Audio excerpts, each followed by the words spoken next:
watching the reruns of the show that we tape live, just turn the camera on for an hour and what you see is what you get. I mean, I can really see that I got a lot of anger, and I've always known this. I'm a spoiled brat, and I've always liked to get my way. And there's always tons to criticize in the world and in society, and I've kind of made that my specialty. And it's real unconscious behavior. Anger is always a symptom of madness, of insanity. And when, we're writing a book on the subject, you would think if you wrote a book on these subjects that maybe you would practice what you preach, as it were. But in my case, it certainly doesn't seem to be the case. And so, what am I trying to say? I don't believe in apologies. It's literally like, I'm sorry for breathing. I apologize for being insane, because that's what being angry is.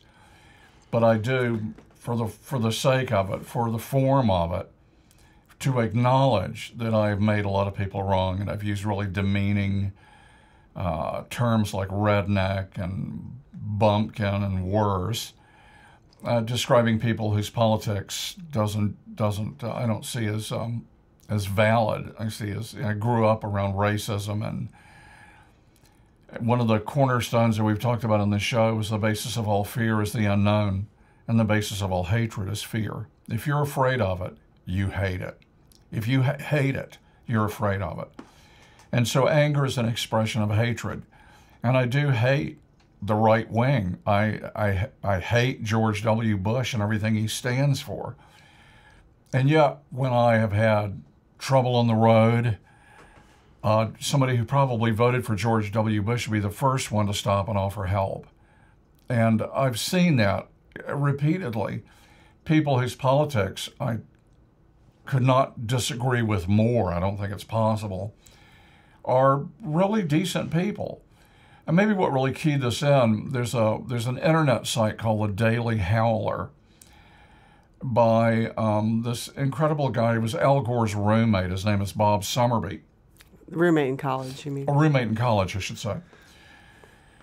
Maybe now that Al's free, they could get back together. Well, anyway. Just wanted to clarify. And that he recently did a column. You can look up in his archives. Look for, I think King is in the title of the page. But Bob has been for quite a long time. He's been talking about how liberals are increasingly playing fast and loose with the facts. The facts, the objective facts, like Joe Friday said, just the facts. That's all we've got. That's our lifeline out of the darkness. That is the basis of reason, and the only hope we have is operating from the facts, not blind superstition or myth or hope or prejudice. And he's been really climbing on the likes of Keith Olbermann and Rachel Maddow, and I read it every time, and I think, it's me too he's talking about. People who are afraid of the right wing and subsequently hate the right wing. I mean, I wrote a song called Honk If You Love Judas, because you know that Jesus would. Or Judas would have hung himself. You think Jesus would have said, no way am I going to forgive you. You're the exception. So I write songs like that. I write books about the subject, but I still manage to operate from a low boil to an explosive outburst of anger on a regular basis. And anyway, to get back to this column that Bob did, he talked about Martin Luther King in 1956, the night that he was at a speaking event and found it in the same city. I can't remember right offhand where it was. The bus boycott? Yeah, Montgomery. Montgomery. Yeah, Montgomery, Alabama. When his home was bombed with his wife and a little daughter inside. And until he got to the house, he didn't know whether they were dead or not. He didn't know whether they were okay. And there was an angry crowd had formed outside. These black people were, talk about anger.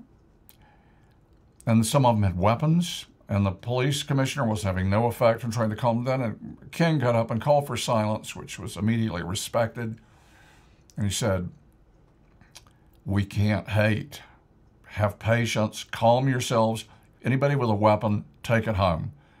We have to show our white brothers that we love them. He assured him that his family was okay. He had found that out. it's and love, the willingness to have really violent people commit acts of violence against you and to keep going in spite of it, not hit back, not retaliate, not use angry, insulting rhetoric. That's what liberated the blacks in Southern apartheid. And his mentor, he learned, he wrote in his book, was none less than Mahatma Gandhi. And that was Gandhi's approach, nonviolent, confrontational, civil disobedience. You're breaking their evil laws, and you're willing to suffer the consequences, but you will not fight back. You will not hate them back. And therein you rise above that level of deep unconsciousness.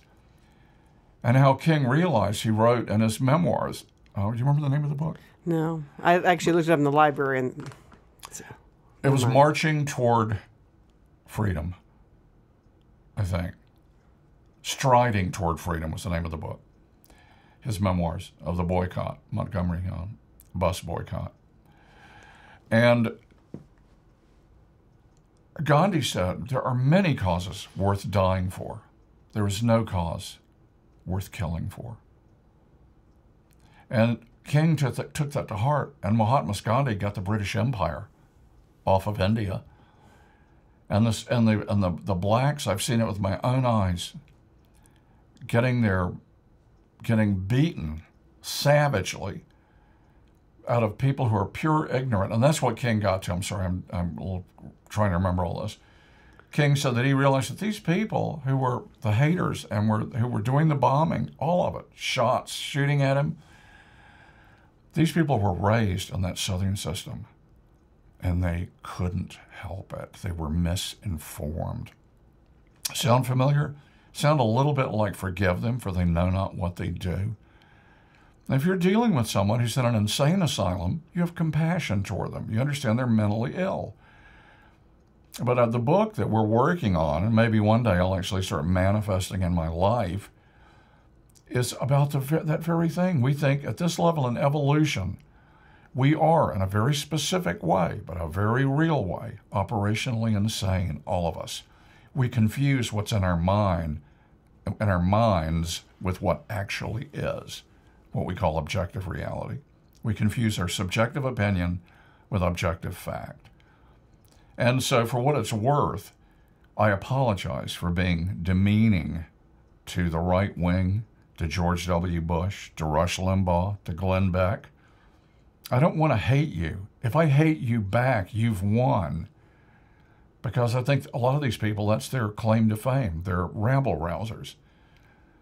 And any progressives out there that can relate to this, I invite you to join me in looking at the inefficacy of hatred and the pitfall of ego, of elitism, that you think you're better. You think you're better. I think I'm better, and I'm wrong.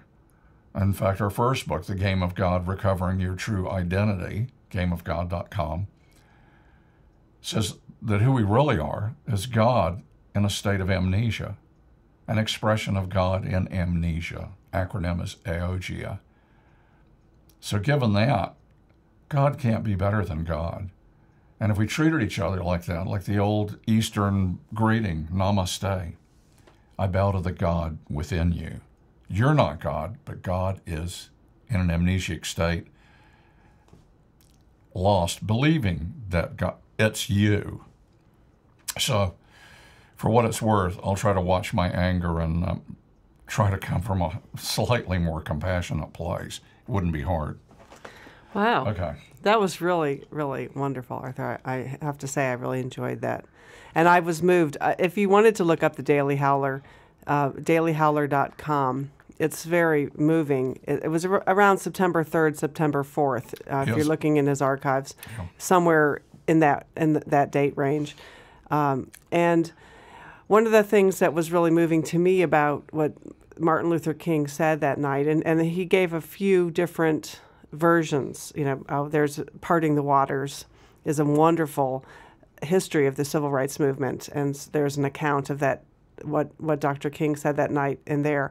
But one of the things he was said to have said that night is not only love your enemies, but let them know that you love them.